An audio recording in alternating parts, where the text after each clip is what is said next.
کہ جن کو ہم بزرگان دین کہتے ہیں، جن کو ہم اولیاء اللہ کہتے ہیں، جن کو ہم اللہ کے دوست کہتے ہیں، یہ وہی لوگ ہوتے ہیں۔ ان میں اور عام انسانوں میں کیا فرق ہوتا ہے؟ ایک ولی اللہ کے اندر، ایک اللہ کے دوست میں، ایک اللہ کے پسندیدہ انسان میں، اللہ کے مقرب بندے میں، اور ایک عام انسان میں کیا فرق ہوتا ہے؟ بڑا فرق یہی ہوتا ہے کہ اس نے اپنی زندگی کے ڈھنگ کو درست کر لیا ہوتا ہے، اس کے سارے اوقات، اس کی پوری زندگی اللہ کی رضا کے کاموں کے اندر گزر رہی ہوتی ہے۔ اللہ جل شانہ نے اس کی زندگی سے دنیا داری کو، مفاد پرستی کو اور وہ عاجلانہ منافع کے حصول کی کوششوں کو اس کی زندگی سے نکال دیا ہوتا ہے۔ وہ آخرت کی زندگی گزار رہے ہوتے ہیں، دنیا کے اندر اس دنیا میں رہے ہوتے ہیں، برت دنیا کے سارے معاملات رہے ہوتے ہیں، ہر چیز کے اندر آخرت اور اللہ جل شانہ کی رضا مطلوب ہوتی ہے۔ یہی تو ان کا کام ہوتا ہے۔ اور اسی کی برکت سے اللہ پاک، چونکہ انہوں نے یہ گر سیکھ لیا ہوتا ہے، اللہ کی سنت اللہ کو پہچان لیا ہوتا ہے، اب کائنات کا نظام اللہ جل شانہ ان کے لیے موافق فرما دیتے ہیں۔ جس چیز کی دعا مانگتے ہیں اللہ پاک قبول کر لیتے ہیں،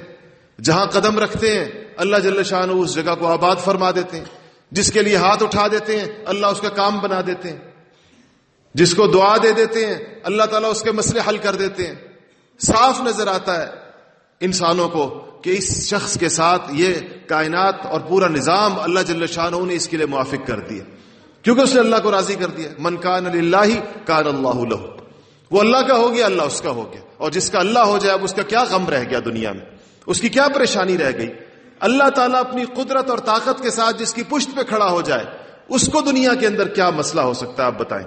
کون سی ایسی پریشانی ہے جو اس کے لیے رہ جائے گی؟ تو یہ کتنا قیمتی رستہ ہے، یہ کتنی بڑی بات ہے، اور یہ کتنی عظیم الشان کامیابی ہے جس کو سمجھنے کے لیے اور جس کو سیکھنے کے لیے اور جس پر عمل کرنے کے لیے اللہ پاک نے ہمیں یہاں پر جمع کیا۔ دیکھیں میرے عزیزوں اور دوستوں، دیر والوں، یہ جو سرزمین جہاں پر ہم بیٹھے ہیں یہ اللہ والوں کی سرزمین تھی۔ آپ دیر کی تاریخ اٹھا کے دیکھیں، یہ جتنی دینداری آج دیر میں نظر آ رہی ہے، میں نے اس تاریخ کو پڑھا اور ان بزرگوں سے ہمارا تعلق رہا ہے۔ کیا نام آتے ہیں ہمارے جہاں ہم بیٹھے ہوئے؟ حضرت بہارئی بابا جی، سنڈاکے بابا جی، اور اس کے بعد اور یہاں کے کانے پیر صاحب کے نام سے جو مشہور تھے وہ ہو گئے، سامنے بابا جی۔ ایک ایک بزرگ کو آپ دیکھیں، یہ جتنا جو دین کے آثار ہے، آپ 100 سال کی تاریخ اٹھائیں اس خطے کی، آپ 200 سال کی تاریخ اٹھائیں اس خطے کی، کہ یہاں قدم قدم کے اوپر، چپے چپے کے اوپر، ہر درے کے اندر، ہر وادی کے اندر اللہ والے بیٹھے ہوئے تھے۔ ایسا ہے یا نہیں ہے؟ ان کی تاریخ آپ نے پتہ نہیں اس نئی نسل نے پڑھی یا نہیں پڑھی، اور ان کی برکت سے یہ ساری فضا آپ آج یہاں پر جو آپ کو دین نظر آتا ہے، اب اسلام کے نام پر یہاں اگر لوگ جمع ہوتے ہیں، چاہے جس جماعت یا تنظیم کے ساتھ بھی جمع ہوتے ہیں، یہ اسی محنت کا صلہ ہے،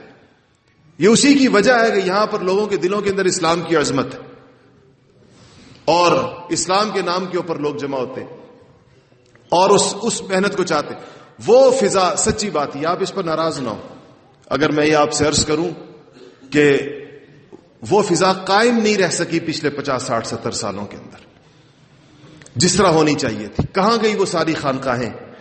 کہاں گئے وہ سارے مراکز، اور وہاں جو کچھ ہوا کرتا تھا، اللہ کا نام جس طرح لیا جاتا تھا اور لوگوں کی زندگیاں پلٹا کرتی تھی، کیا آج وہ سارے کے سارے مراکز، وہ ساری کی ساری جگہیں، وہ بزرگوں کی جگہیں کیا اسی طرح اللہ کے نام کے ساتھ آباد ہیں؟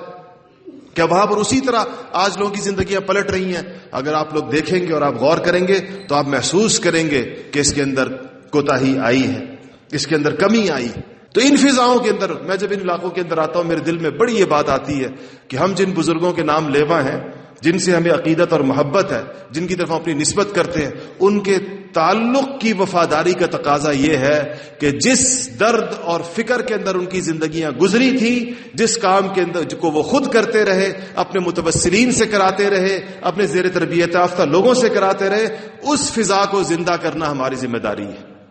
اس فضا کو پھر سے قائم کرنا ہماری ذمہ داری ہے۔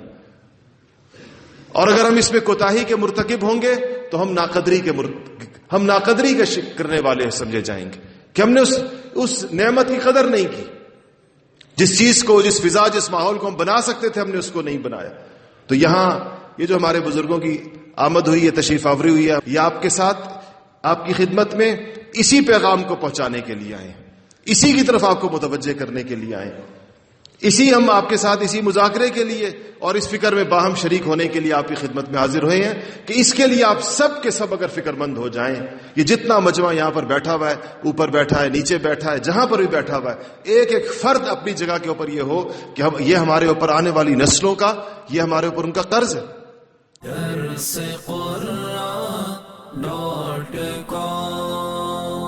www.darsequran.com